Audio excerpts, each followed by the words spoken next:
నమస్కారం ETV news కి స్వాగతం. ముందుగా ముఖ్యాంశాలు. ఏపీలో పింఛన్లపై ప్రభుత్వ పెద్దల మరో కుట్ర. సచివాలయాలతో పాటు బ్యాంకుల చుట్టూ తిప్పేలా నిర్ణయాలు. ప్రజల ఇబ్బందులపై జగన్ మౌనం. ఏడుకొండలవాడి సాక్షిగా వైకాపా నేతల దందా. వ్యాపార, ఆర్థిక, రాజకీయ ప్రయోజనాల కోసం పాకులాట. సేవల ధరల పెంపుతో భక్తులకు ఇక్కట్లు. నేడు ఏపీలో కూటమి మేనిఫెస్టో ప్రకటన. ప్రజాకాంక్షలకు పెద్దపీట వేసే అవకాశం. పన్నుల బాదుడు లేని సంక్షేమంపై ప్రణాళిక విడుదల చేసే సూచనలు. లోక్సభ ఎన్నికల్లో మెజారిటీ బాధ్యత మంత్రులదేనన్న రేవంత్. పథకాలను ప్రజలోకి తీసుకువెళ్లాలని ఉద్బోధ. ప్రణాళికాబద్ధంగా పనిచేయాలని ఆదేశం. అబద్ధపు ప్రచారంపై రేవంత్ రెడ్డి అరెస్టుకు హరీష్ డిమాండ్.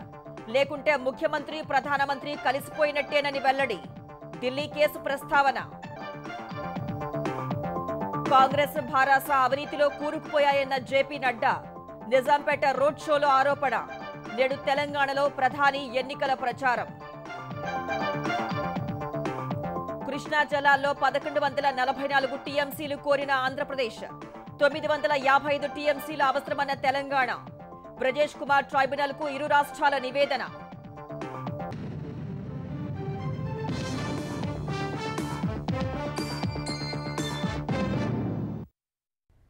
పింఛన్లే ఆసరాగా బతికే పండుటాకులను ఇబ్బంది పెట్టేందుకు ఆంధ్రప్రదేశ్ ప్రభుత్వ పెద్దలు శక్తివంచన లేకుండా కృషి చేస్తున్నారు. ప్రభుత్వ ఉద్యోగులతో ఇంటింటికి పింఛన్ల పంపిణీ సులభమైనా కూడా ససేమిరా అంటున్నారు. గత నెలలో సచివాలయాల చుట్టూ పింఛన్ లబ్ధిదారుల్ని తిప్పిన ఉన్నతాధికారులు ఈసారి ముందు సచివాలయాలకు, తర్వాత బ్యాంకుల చుట్టూ తిరిగేలా ప్రణాళిక రచించారు. కనుసైగలతో అధికార యంత్రాంగాన్ని నడిపిస్తున్న సీఎం జగన్ ఇంటింటికి పింఛన్లు పంపిణీ చేయాలని మాత్రం సీఎస్ ను ఆదేశించడం లేదు. పింఛన్దారులు ఇబ్బంది పడకుండా తెలుగుదేశం పోరాడుతుంటే సర్వాధికారాలు ఉన్నప్పటికీ సీఎం నోరు విప్పడం లేదు. ఇంటింటికి పింఛన్ల పంపిణీకి ఆంధ్రప్రదేశ్ సర్కార్ సస్యమిరా అంటోంది. ఆంధ్రప్రదేశ్లో 15,004 గ్రామ, వార్డు సచివాలయాలు ఉన్నాయి. వాటిలో 1.35 లక్షల మంది సిబ్బంది ఉన్నారు. వారి ద్వారా ఇంటింటికి పింఛన్లు పంపిణీ చేయడం ఎంతో సులభం. సీఎస్ గాని, వైకాపా ప్రభుత్వం గాని అలా చేయదలుచుకోలేదు. కనీసం పింఛనుదారుల నివాస ప్రాంతానికి 2 నుంచి 4 కిలోమీటర్ల దూరంలో ఉండే సచివాలయానికి వెళ్లి పింఛను నగదు తీసుకోవడం కొంతవరకు సులభం. ప్రభుత్వం మాత్రం 5 నుంచి 40 కిలోమీటర్ల దూరంలో ఉండే బ్యాంకుకు వెళ్లి తీసుకోమని చెబుతోంది. అది కూడా మొదట సచివాలయానికి వెళ్లి ఏ బ్యాంకు ఖాతా అనుసంధానమై ఉందో తెలుసుకుని తర్వాత సుదూరంలో ఉండే ఆ బ్యాంకుకు వెళ్లి నగదు తీసుకోవాలని ఆదేశాలిచ్చింది. చాలా గ్రామాలకు బ్యాంకులు అందుబాటులో లేవు. సరిపడా సిబ్బంది ఉండని పరిస్థితి. పైగా రోజువారీ వారికుండే పనులు చూసుకుని పింఛన్లు పంపిణీ చెయ్యాలంటే కనీసం వారం రోజులపైనే పడుతుంది. ఇలా జాప్యానికి కారణం విపక్షాలే అని చూపించడమే ఈ కుట్ర వెనుక దాగి ఉన్న అసలు ఉద్దేశంలా కనిపిస్తోంది. సాధారణంగా వృద్ధులు, అనారోగ్యంతో బాధపడేవారు పింఛన్ల డబ్బులు ఎప్పుడొస్తాయా అని ఎదురు చూస్తూ ఉంటారు. మే 1న బ్యాంకు ఖాతాల్లో నగదు జమ చేస్తామని ప్రభుత్వం పేర్కొంది. ఆ రోజు మేడే సెలవు. అంటే తొలి రోజు పింఛను అందనట్టే. సెలవు తరువాత వచ్చే రోజు సాధారణంగా బ్యాంకుల్లో రద్దీ ఉంటుంది. పింఛనుదారులు కూడా ఆ రోజే ఎక్కువ సంఖ్యలో వచ్చే అవకాశం ఉంది. దీంతో తిప్పలు తప్పవు. 5 నుంచి 30 కిలోమీటర్ల దూరం ప్రయాసలకు వచ్చి బ్యాంకులకు చేరుకుని అక్కడ పడిగాపులు కాయడం పింఛనుదారులకు ఇబ్బందికరమే. ఏపీలో 8,060 బ్యాంకు బ్రాంచీలు ఉన్నాయి. వాటిలో గ్రామీణంలో 2,734, సెమీ అర్బన్ 2,492, అర్బన్లో 2,051, మెట్రోలో 783 బ్రాంచ్లు ఉన్నాయి. ఏపీలో 65.49 లక్షల మంది పింఛనుదారులు ఉంటే వారిలో పట్టణాలు, నగరాల్లో ఉండేది 12.17 లక్షల మందే. 52.89 లక్షల మంది గ్రామీణ ప్రాంతాల్లోనే ఉంటారు. సగటున ఒక్కో బ్యాంకు బ్రాంచ్ కు పట్టణ ప్రాంతాల్లో 429 మంది పింఛనుదారులు, గ్రామీణ ప్రాంతాల్లో 1,012 మంది పింఛనుదారులు వస్తారు. ఇంటింటికి పింఛను పంపిణీ చేసే 16.57 లక్షల మందికి మినహాయించినా ఒక్కో బ్యాంకు వద్దకు వెళ్లాల్సిన వారి సంఖ్య సగటున పట్టణాలు, గ్రామాల్లో 350 నుంచి 900 వరకు ఉంటుందని అంచనా. ఇతర లావాదేవీలు చూసుకుంటూ సగటున రోజుకు 50 నుంచి 70 మందికి మించి పంపిణీ జరిగే అవకాశం లేదు. ఈ లెక్కన పంపిణీకి వారం రోజులకు పైనే పట్టే అవకాశం ఉంది. అంటే పింఛనుదారుల్ని ఎలాగైనా మండుటెండల్లో ఇబ్బంది పెట్టి పోలింగ్ తేదీ వరకు పంపిణీ కొనసాగించే ఉద్దేశంగానే కనిపిస్తోంది. కనీసం రహదారి లేని గిరిజన గ్రామాలు రాష్ట్రంలో అనేకమున్నాయి. వాటికి సుదూరంలో బ్యాంకులు ఉంటాయి. రహదారి సౌకర్యం లేని గిరిజనులు కాలినడకనే బ్యాంకులకు వెళ్లాలి. ఇంటింటికి పింఛన్ల పంపిణీ తన మానసపుత్రిక అంటూ గొప్పలు చెప్పే జగన్ 66 లక్షల మంది లబ్ధిదారుల్ని, అందులో ఎక్కువగా ఉన్న వృద్ధుల్ని ఎండల్లో మొదట సచివాలయాలకు, ఇప్పుడు బ్యాంకులకు వెళ్లి పింఛన్లు తెచ్చుకోవాలని సీఎస్ చెబుతుంటే ఎందుకు నోరు విప్పరనే విమర్శలు వినిపిస్తున్నాయి. కోడ్ అమల్లో ఉన్నవేళ జగన్ కొత్త విధాన నిర్ణయాలు తీసుకోలేరు. కానీ ఉన్న విధానాల్ని కొనసాగింపునకు, సమీక్షకు ఎలాంటి ఇబ్బంది లేదు. మరి ఇంటింటికి పింఛన్ల పంపిణీ విధానాన్ని కొనసాగించాలని సీఎస్ ను ఎందుకు ఆదేశించడం లేదు? అలా చేయడం ఆయనకిష్టం లేదా? ఆయన మౌనం వెనుక కారణమేంటి? ఎన్నికల ప్రచారం చేసుకుంటూ విపక్షాలపై విమర్శలు చేస్తున్న జగన్ పింఛన్లపై మాట్లాడకపోవడంతో ఆయన వ్యవహార శైలిపై అనుమానాలు తలెత్తుతున్నాయి. తెలుగుదేశం అధినేత చంద్రబాబు మాటకు సీఎస్, డీజీపీ లాంటి అధికారులెవ్వరూ కనీస విలువ ఇవ్వడం లేదు. తనకు అధికారం లేకపోయినా ప్రతిపక్ష నేత చంద్రబాబు ఇంటింటికి పింఛన్లు పంపిణీ కోసం చెయ్యని ప్రయత్నం లేదు. ప్రభుత్వ ప్రధాన కార్యదర్శికి, ఎన్నికల సంఘానికి లేఖలు రాశారు. మండుతున్న ఎండల్లో వృద్ధుల్ని సచివాలయాలకు, బ్యాంకులకు కిలోమీటర్ల దూరం తిప్పొద్దని విజ్ఞప్తి చేస్తున్నారు. తెలుగుదేశం భాగస్వామ్య పక్షాలైన జనసేన, భాజపా నాయకులు ఆయనతో గొంతు కలిపారు. ఇంటింటికి పింఛన్లు పంపిణీ చేయండని నెత్తి నోరు కొట్టుకుని అడుగుతున్నారు. గవర్నర్ను కలిసి పరిస్థితిని వివరించారు. సీఎస్ కార్యాలయం వద్ద ధర్నాకు దిగారు. ఆందోళన నిర్వహించారు. ఇంటింటికి పింఛన్లు పంపిణీ చేసేలా చూడాల్సిన అధికార పార్టీ మౌనం వహించడం, ఏ అధికారాలు, ఏ పాత్ర లేని ప్రతిపక్షం ఆ బాధ్యత తీసుకోవడం, దేశంలో ఇలాంటి విచిత్ర పరిస్థితి మన ఆంధ్రప్రదేశ్లోనే చూస్తున్నామన్న వాదన వినిపిస్తోంది. ఏడుకొండలపై కొలువైన గోవిందుడు అందరివాడు. కానీ వైకాపా పాలకులు ఆ స్వామివారిని కొందరికే దగ్గర చేశారు. తిరుమల తిరుపతి దేవస్థానం పాలక మండలిని రాజకీయ పునరావాస కేంద్రంగా మార్చేశారు. వీఐపీ కోట దర్శన టికెట్లను బ్లాక్ మార్కెట్లో అమ్ముకున్నారు. ప్రపంచ స్థాయి ఆధ్యాత్మిక కేంద్రాన్ని వైకాపా ప్రభుత్వ పెద్దలు వ్యాపార, ఆర్థిక, రాజకీయ ప్రయోజనాల్ని నెరవేర్చుకుని అడ్డాగా మార్చుకున్నారు. వీలుగా ఇస్తా ఉండలేదు. రేపు పొద్దున కాసేపు అయ్యలేదు. మేము ఊరికి బెంగళూరుకి వాపసు వెళ్ళిపోతున్నాం. ఇది తిరుమల శ్రీవారి దర్శనం కోసం ఎక్కడెక్కడి నుంచో వస్తున్న సామాన్య భక్తులకెదురైన చేదు అనుభవం. అదే వైకాపా నాయకులు తలుచుకుంటే తిరుమలకు డైలీ సర్వీస్ కూడా చేయొచ్చు. 5 ఏళ్లుగా కొండపై వాళ్ల రుబాబు అంతా ఇంతా కాదు. తిరుమల తిరుపతి దేవస్థానం చైర్మన్తో పాటు మంత్రి పెద్దిరెడ్డి రామచంద్రారెడ్డి, ఎంపీ మిథున్ రెడ్డి, చంద్రగిరి ఎమ్మెల్యే చెవిరెడ్డి ఎన్ని దర్శన టికెట్లు కోరితే అన్నీ ఇవ్వాల్సిందే. మార్చి నెలలో ఒక్కరోజు 72,299 మంది భక్తులు తిరుమల శ్రీవారిని దర్శించుకుంటే అందులో చైర్మన్ సిఫార్సుతో ఇచ్చిన టికెట్లే 1000 ఉన్నాయి. మంత్రి రోజా ఎప్పుడు దర్శనానికి వెళ్లినా వెంట కనీసం 25-30 మంది ఉంటారు. కరోనా నియంత్రణ కొనసాగుతున్న సమయంలోనూ అప్పటి దేవాదాయ శాఖ మంత్రి వెల్లంపల్లి శ్రీనివాస్ ఏకంగా 67 మందిని వెంటేసుకెళ్లారు. ఇక నారాయణస్వామి అయితే ఆయన అనుచర గణానికి దర్శనాలతో పాటు అతిథి గృహంలో భోజనాలు పెట్టించాలని డిమాండ్ చేశారు. ఆంధ్రప్రదేశ్లో అధికారాన్ని సుస్థిరం చేసుకోవడానికి, పలుకుబడి పెంచుకోవడానికి, కోర్టు కేసుల నుంచి ఉపశమనానికి, డబ్బు సంపాదించడానికి తిరుమల క్షేత్రాన్ని వైకాపా పెద్దలు కేంద్రంగా మార్చుకున్నారు. ఢిల్లీ మద్యం కేసులో నిందితుడిగా ఉన్న శరత్ చంద్రారెడ్డి వంటి కొందరిని బోర్డు సభ్యులుగా నియమించారు. ఇక వైఎస్ కుటుంబానికి ఆత్మబంధువుగా పేరున్న వ్యక్తిని తిరుమల తిరుపతి దేవస్థానానికి సర్వాధికారిగా నియమించారు. తితిదే ఈవోగా ముఖ్య కార్యదర్శి హోదాకి తగ్గని సీనియర్ అధికారిని నియమించడం దశాబ్దాలుగా వస్తున్న ఆనవాయితీ. దానికి మంగళం పలికిన జగన్ ఒక నాన్ ఐఏఎస్ అధికారిని ఢిల్లీ నుంచి డిప్యుటేషన్ పై తెచ్చి కూర్చోబెట్టారు. ఆయన శ్రీవారికి చేసిన సేవ కంటే జగన్ సేవలోనే ఎక్కువ తరించారు. స్వామివారి దర్శనానికి వచ్చే వివిధ రంగాల ప్రముఖులకు సర్వోపచారాలు చేయడం, వ్యవస్థల్ని మేనేజ్ చేయడం, జగన్ పై కేసుల వంటి వ్యవహారాల్లో రక్షణ కల్పించడం ఆయన ప్రధాన ఎజెండాగా చెప్తారు. కొండపై ఆ అధికారి చెప్పిందే వేదం, చేసిందే శాసనం. జగన్ అండతో మొత్తం వ్యవస్థను గుప్పిట్లో పెట్టుకున్నారు. దానికి దక్షిణగా ప్రభుత్వ పెద్దలకు ఏం కావాలో వారి చెవిలో వేసి పనులు సాధించి పెడతారని చెబుతుంటారు. ఒక న్యాయమూర్తి ఇంట్లో జరిగిన పెళ్లి వేడుకకు అత్యంత ఖరీదైన వాచీల్ని బహుమతులుగా తీసుకువెళ్లారనే ఆరోపణలున్నాయి. వైకాపాకు ఎన్నికల్లో నిధుల సమీకరణ వ్యవహారాల్లోనూ క్రియాశీలంగా వ్యవహరించారనే ఆరోపణలున్నాయి. అందుకే ఆ అధికారిపై జగన్ ఈగ వాలనివ్వరు. ఆయన లేకపోతే తిరుమల అస్తవ్యస్తం అయిపోతుందంటూ జగన్ స్వయంగా కేంద్ర రక్షణ మంత్రికి లేఖ రాశారు. మే 15తో ముగిసే డిప్యుటేషన్ గడువును పదవీ విరమణ చేసే వరకు పొడిగింపు తెచ్చుకున్నారు. వారిద్దరి మధ్య పటిష్ట బంధానికి ఇదే నిదర్శనం. ఇక కొండపై పెత్తనమంతా సీఎం సొంత సామాజిక వర్గీయులది. ప్రోటోకాల్ టికెట్లను బ్లాక్ లో అమ్ముకుంటూ వీఐపీ భక్తులకు సకల సౌకర్యాలు సమకూర్చి వసూళ్లు చేసుకుంటారనే ఆరోపణలున్నాయి. కొండపై టోపీలు, వస్తువులు విక్రయించే స్టాల్స్ కు బోర్డు అనుమతితో పని లేకుండా ముఖ్య నాయకుడి అనుచరులు అనధికారిక స్టాల్స్ ఏర్పాటు చేయించారు. ఒక్కొక్కరి వద్ద 3 నుంచి 5 లక్షలు వసూలు చేయడమే కాదు, ప్రతి నెలా వారి నుంచి అద్దెలు దండుకుంటున్నారనే ప్రచారం ఉంది. ఆ ముఖ్య నాయకుడు బాధ్యతలు చేపట్టిన 1-2 నెలల్లోనే తిరుపతి రైల్వే స్టేషన్ కు దగ్గరలో నిక్షేపంగా ఉన్న గోవిందరాజస్వామి సత్రాల్ని ఆగమేఘాల మీద కూలకొట్టారు. డిజైన్లు, ప్లాన్లు లేకుండానే వాటి నిర్మాణానికి 460 కోట్ల రూపాయలతో టెండర్లు పిలిచి 2023 నవంబర్లో గుత్తేదారులతో ఒప్పందాలు చేసేశారు. ఇప్పటి వరకు 1500 కోట్ల రూపాయల విలువైన పనులకు టెండర్లు పిలిచి ఉంటారని అంచనా. ప్రతి పనిలోనూ 10% కమిషన్లు నేరుగా పెద్దలకు ముడతాయనే ఆరోపణలున్నాయి. ధనవంతుల సేవలో తరిస్తున్న దేవస్థానం పెద్దలు సామాన్య భక్తుల్ని నిర్లక్ష్యం చేస్తున్నారు. 25 రూపాయలుగా ఉన్న లడ్డూ ప్రసాదం ధరను 50 రూపాయలకు పెంచేశారు. అలిపిరి నడక మార్గంలో దివ్య దర్శనం టోకెన్ల వ్యవస్థను రద్దు చేశారు. ప్రైవేట్ హోటళ్లతో పోటీ పడేలా వసతి గృహాల అద్దెలను పెంచేశారు. ఆంధ్రప్రదేశ్లో వైకాపాకు కాలం చెల్లిందని, ఆ పార్టీ అభ్యర్థులకు డిపాజిట్లు కూడా గల్లంతవుతాయని తెలుగుదేశం అధినేత చంద్రబాబు అన్నారు. ప్రతి ఒక్కరిలోనూ మోసపోయామనే బాధ ఉందన్న ఆయన ఆ కోపం రానున్న ఎన్నికల్లో ఓట్ల రూపంలో ప్రజలు చూపనున్నారని తెలిపారు. ఎన్నికల ప్రచారంలో భాగంగా నంద్యాల జిల్లా డోన్, నందికొట్కూరు బహిరంగ సభల్లో చంద్రబాబు పాల్గొన్నారు. తెలుగుదేశం సూపర్ 6 సూపర్ హిట్ అయిందని, జగన్ మేనిఫెస్టో వెలవెలపోయిందన్నారు. రాయలసీమను రతనాల సీమగా మార్చే బాధ్యత ఎన్డీఏ ప్రభుత్వానిదేనన్న ఆయన ప్రాజెక్టులు పూర్తి చేసి సాగు, తాగునీటిని అందిస్తామని అభయమిచ్చారు. ప్రజలు మార్పు కోరుకుంటున్నారని, జగన్ను ఇంటికి పంపటం ఖాయమని ధీమా వ్యక్తం చేశారు.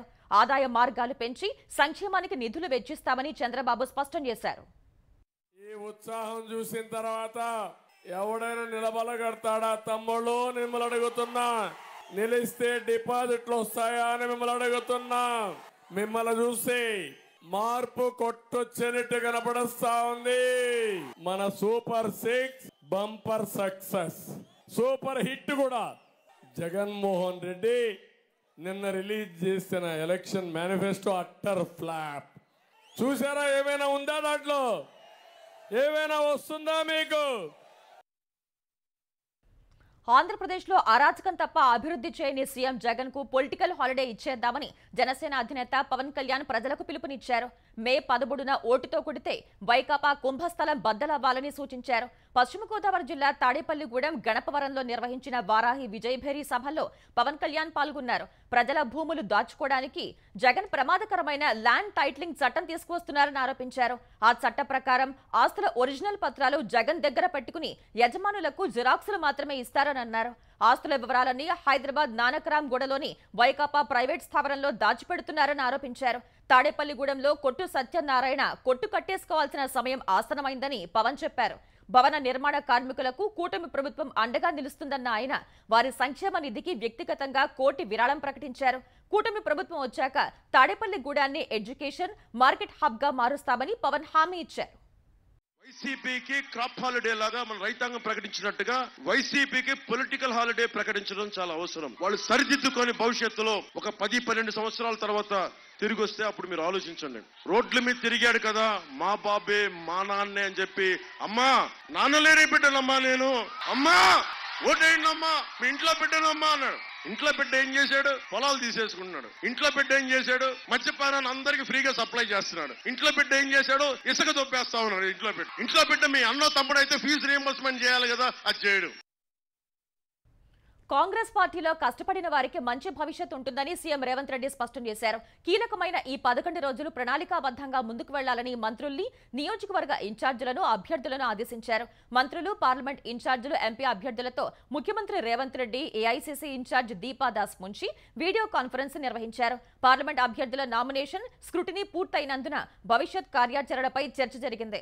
ప్రతి మండల బూత్ స్థాయిలో పక్కా ప్రణాళిక ప్రకారం ముందుకు వెళ్లాలని రేవంత్ సూచించారు. ప్రతి నియోజకవర్గంలో అసెంబ్లీ ఎన్నికల్లో వచ్చిన మెజారిటీ తగ్గకుండా చూసుకోవాల్సిన బాధ్యత మంత్రులు, పార్లమెంట్ ఇన్ఛార్జీలపై ఉందన్నారు. ప్రతి ఒక్కరూ క్షేత్రస్థాయిలో పనిచేయాల్సిందేనని రేవంత్ రెడ్డి ఆదేశించారు. 120 రోజుల్లో ప్రభుత్వం అమలు చేసిన పథకాలు, పేదలకు చేకూరుతున్న లబ్ధిని క్షేత్రస్థాయికి తీసుకువెళ్లాలని సూచించారు. ఆగస్టు 15లోగా 2 లక్షల రైతు రుణమాఫీ చేసి తీరుతామన్న అంశాన్ని ప్రజల్లోకి బలంగా తీసుకువెళ్లాలని సీఎం సూచించారు. 11 రోజుల ప్రణాళికను అమలు చేస్తూ గాంధీ భవన్తో ఎప్పటికప్పుడు సమన్వయం చేసుకోవాలని రేవంత్ రెడ్డి ఆదేశించారు. అబద్ధపు ప్రచారం కేసులో ముఖ్యమంత్రి రేవంత్ రెడ్డిపై చర్యలు తీసుకోవాలని మాజీ మంత్రి హరీష్ రావు డిమాండ్ చేశారు. ఢిల్లీ పోలీసులు జారీ చేసిన నోటీసుల్ని ఆయన ప్రస్తావించారు. సంగారెడ్డి జిల్లా సదాశివపేటలో సోమవారం మెదక్ లోక్సభ భారాస అభ్యర్థి వెంకట్రామిరెడ్డికి మద్దతుగా నిర్వహించిన రోడ్ షోలో హరీష్ మాట్లాడారు.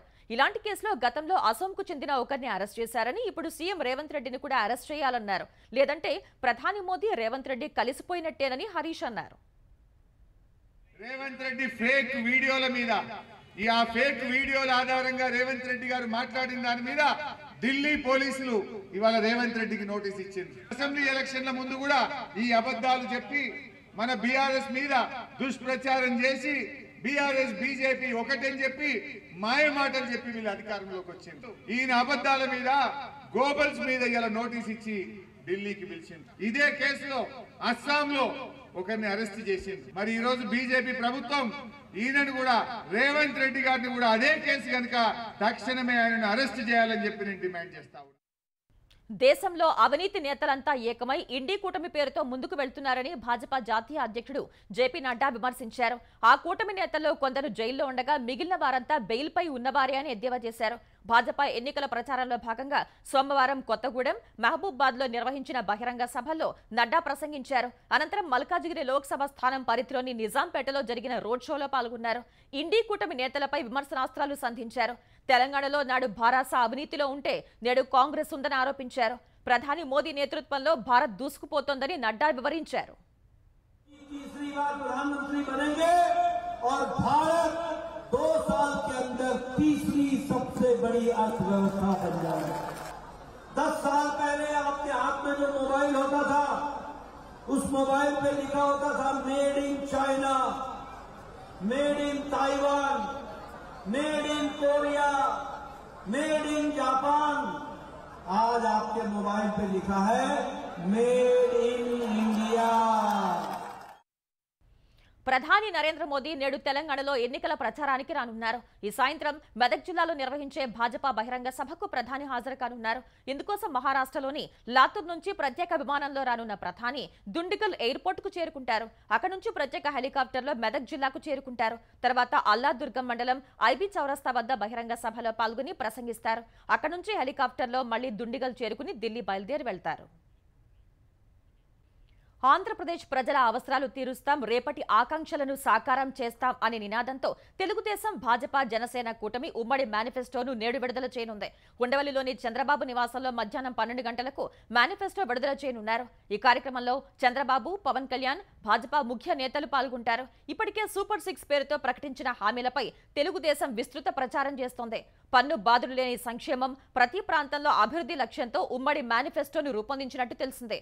అప్పులు, పన్నులతో ఇచ్చేది సంక్షేమం కాదని, సంపద సృష్టితో సంక్షేమం ఇస్తామని కూటమి హామీ ఇవ్వనుంది. వచ్చే 5 ఏళ్లలో చేసే అభివృద్ధిపై స్పష్టమైన రోడ్ మ్యాప్ ఇవ్వనున్నట్లు తెలుస్తోంది. ఆంధ్రప్రదేశ్లో అసెంబ్లీ, లోక్సభ ఎన్నికలకు యువతను చైతన్యపరచడమే లక్ష్యంగా నేటి నుంచి మే 6 వరకు తెలుగుదేశం జాతీయ ప్రధాన కార్యదర్శి నారా లోకేష్ రాయలసీమ, దక్షిణ కోస్తా జిల్లాల్లో పర్యటించనున్నారు. నేడు ఒంగోలులో లోకేష్ తొలి కార్యక్రమం నిర్వహించనున్నారు. మే 1న నెల్లూరు, 2న రాజంపేట, 3న కర్నూలు, 4న నంద్యాల, 5న చిత్తూరు, 6న ఏలూరు లోక్సభ నియోజకవర్గాల్లో సభలు, రోడ్ షోల్లో పాల్గొంటారు. ప్రతిరోజు సాయంత్రం 4 నుంచి 6 గంటల వరకు యువతతో ముఖాముఖి నిర్వహిస్తారు. వారి సందేహాలు నివృత్తి చేయడం సహా ప్రస్తుత పరిస్థితుల్లో ఎన్డీఏ ప్రభుత్వం రావాల్సిన ఆవశ్యకతను వారికి వివరిస్తారు. పులివెందుల నియోజకవర్గంలో ఎన్నికల ప్రచారం నిర్వహించిన ముఖ్యమంత్రి జగన్ సతీమణి భారతికి వైకాపా కార్యకర్తల నుంచి చేదు అనుభవం ఎదురైంది. వేంపల్లి మండలం కొమరంపల్లిలో వైఎస్ భారతి ప్రచారం చేస్తుండగా వైకాపా నాయకుడు భాస్కర్ రెడ్డి ఆమెను వివిధ అంశాలపై ప్రశ్నించారు. జగన్మోహన్ రెడ్డి ప్రతిసారి నా ఎస్సీ, నా బీసీ, నా మైనార్టీ అని పదే పదే మాట్లాడుతున్నారు, కానీ ఒక్కసారైనా నా రైతన్న అని మాట్లాడారా అని భారతిని ప్రశ్నించారు. పట్టాదారు పాస్ పుస్తకాల్లో తాతల కాలం నుంచి రైతుల ఫోటోలే ఉన్నాయని, ఇప్పుడు జగన్ ఫోటో ఎందుకు పెడుతున్నారని ఆయన అడిగారు. ఈ విషయాలన్నీ సీఎం సతీమణిగా జగన్ కు వివరిస్తారు అనే ఉద్దేశంతో చెబుతున్నట్లు తెలిపారు. ఆయన ప్రశ్నించినంతసేపు భారతి మౌనంగానే విన్నారు. ఇప్పుడు వచ్చే పట్టా పాస్బుక్ల పైన చేసి మా రైతు బొమ్మలు మా ఉండాలి మేడం. ఎందుకంటే ముఖ్యమంత్రి బొమ్మ కూడదని నేను మరీ చెప్తున్నాను. మీరేమనుకో.